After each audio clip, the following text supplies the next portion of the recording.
मेरा सवाल Iran protest को लेकर है। मैं हाल ही पढ़ रही थी उसके बारे में।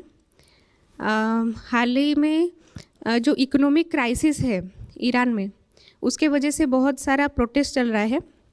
और मैंने ये भी पढ़ा कि 1979 में भी ऐसा ही एक इकोनॉमिक क्राइसिस के वजह से एक प्रोटेस्ट हुआ था, और उसके वजह से शाह को गिरा के आयतुल्ला जैसे वो धार्मिक मोड़ ली और उनको लाया गया था। पर अभी ये देखा जा रहा है कि इसकी वजह से उनको विरोध किया जा रहा है। तो इसका क्या कारण हो सकता है कि जो उस समय जो प्रोटेस्ट चल रहा था, जिनको लाया गया था, अभी उनको विरोध में जा रहा है? उसका तो क्या? तब आयतुल्ला से पहले ईरान काफ़ी हद तक समझ लो कि जिसको हम एक सेकुलर और लिबरल जगह कहेंगे वैसा था। आप अगर महिला हैं, ईरानी महिलाओं की तस्वीरों के बारे में गूगल करेंगी कि 60 के दशक में, 70 के दशक में, तो आप पाएंगी वो काफ़ी आधुनिक दिखती थी। यूनिवर्सिटीज़ में पढ़ा रही थी, गाड़ियाँ चला रही थी। आपको ये सब सूचना भी मिल जाएगी, बाकायदा इनकी तस्वीरें भी मिल जाएंगी। हंस रही हैं, कोई ऐसे कपड़ों की या आचरण की कोई पाबंदी नहीं है, आपको सड़कों पे दिख जाएंगी, घूम रही हैं, टहल रही हैं, बाज़ारों में ख़रीद रही हैं, अपना जैसे एक कोई साधारण आदमी होता है आज़ाद, वैसे वो जी रही हैं। अब वो सब चल रहा था, लेकिन समस्याएं तो किसी भी देश के सामने आती ही हैं। तो समस्याएं सामने आई, उनका काफ़ी सारा संबंध तो विदेश नीति से ही था, और कुछ उसका आर्थिक पहलू था, तेल और मुद्रास्फीति, बेरोज़गारी, और कुछ उसमें मामला मनोवैज्ञानिक भी था कि जनता को ये लग रहा था कि हम तो जो विदेशी ताकतें हैं, खासकर जो ईसाई ताकतें हैं, उनके सामने घुटने टेके बैठे हैं। तो क्रांति हुई, ईरानियन रिवॉल्यूशन या इस्लामिक रिवॉल्यूशन बोलते हैं उसको। तो उसमें शाह को, और ये साहब आ गए। अब उसके कितने साल बीत गए हैं? लगभग 50 साल। अब उसके 50 साल बीतने को हो रहे हैं, 46 हो गए, 46 साल। तो अब समय का जो पहिया है उसने अपना चक्र पूरा कर लिया है। अब जो वहाँ पर क्रांति चल रही है उसको बोला जा रहा है जेनजी रिवॉल्यूशन।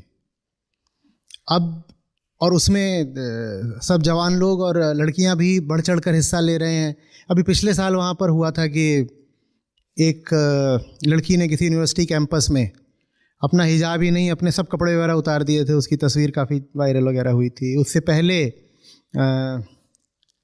क्या नाम था उस लड़की का जिसकी मौत ही हो गई थी प्रोटेस्ट्स में? अरे नाम क्यों याद नहीं आ रहा। हाँ, और उसको ले जा रहे थे पुलिस वाले और उसमें उसकी मृत्यु हो गई थी। तो उसको लेकर के खूब चला था। तो ये भी पिछले 2-4 साल से ये चल रहा है। और अब इसमें भी एक बहुत बड़ा कारण ये है कि अभी जो इज़राइल और गाज़ा वाला खेल था, उसमें पिछले साल ईरान भी लपेटे में आ गया था। तो उसकी वजह से जो वहाँ की इस्लामी हुकूमत है वो कमज़ोर हो गई है। लगभग यहाँ तक हालत आ गई थी कि अमेरिका बम वर्षा करके तुम्हारे प्रमुख को मार ही डालेगा। तो जब ये देखा जाता है ना कि हमारा ये हेड बने बैठे हैं और देखो इनकी तो इतनी बेइज्जती हो रही है, खुद ही सुरक्षित नहीं है, तो जो भीतर आंतरिक विद्रोही ताकतें होती हैं, डिसेंटिंग फोर्सेस, उनको बल मिलता है। तो अब वो इनको गिराना चाहती हैं।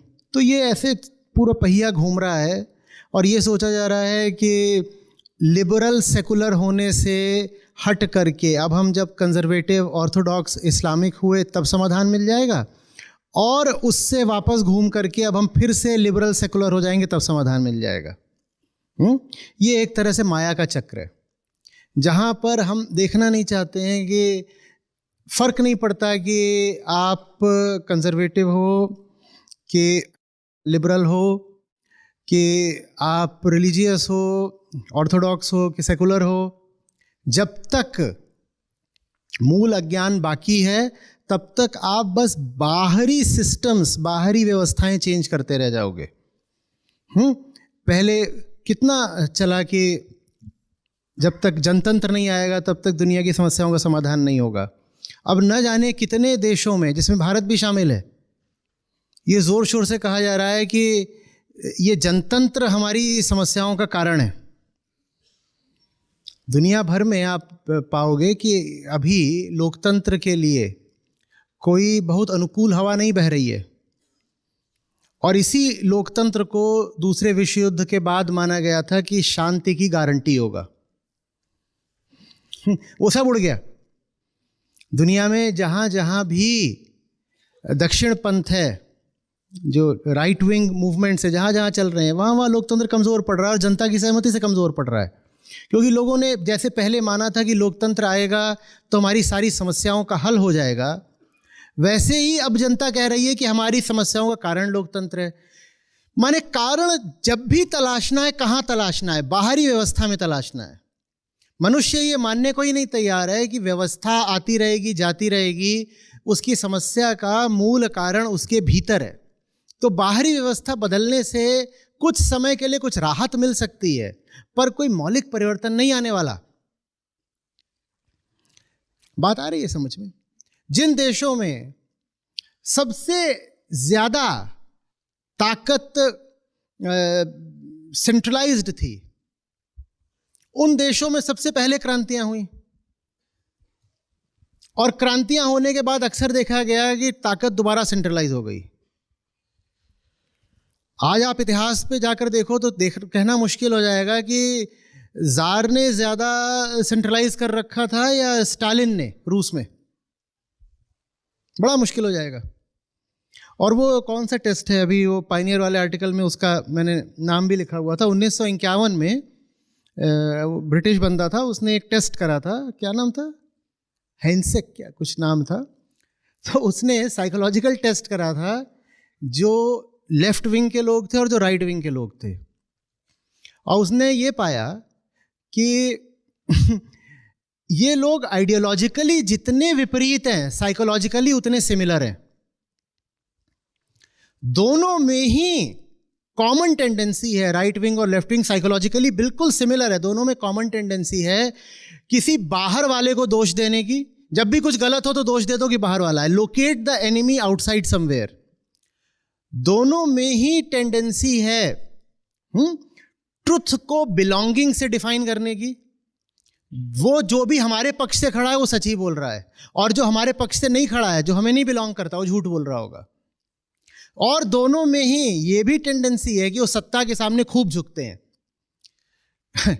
आप देखो तो जहां कहा गया कि आम आदमी को ताकत मिलनी चाहिए, let the common man rise, वहां सबसे ज्यादा डिक्टेटर्स पैदा हुए। आप स्टालिन को ले लो, आप माओ को ले लो, आप दक्षिण कोरिया को ले लो, आप पूर्वी यूरोप के बहुत सारे देशों को ले लो, आप अफ्रीका को ले लो। यहां देखो किस आधार पर तानाशाह खड़े हुए। कहा गया कि it's the common man's uprising.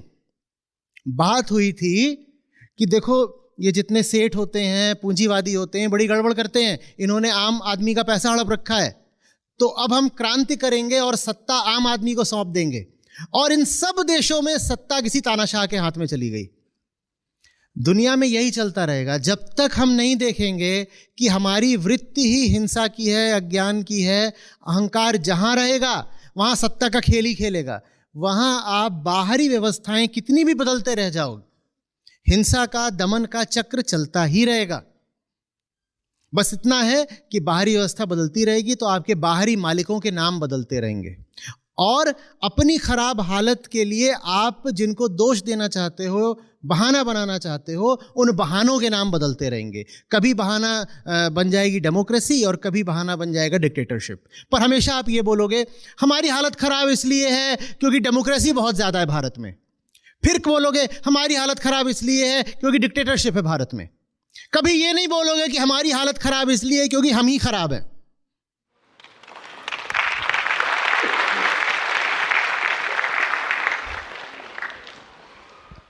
तो ईरान में भी अब यही चल रहा है, पूरा एक चक्र चल रहा है।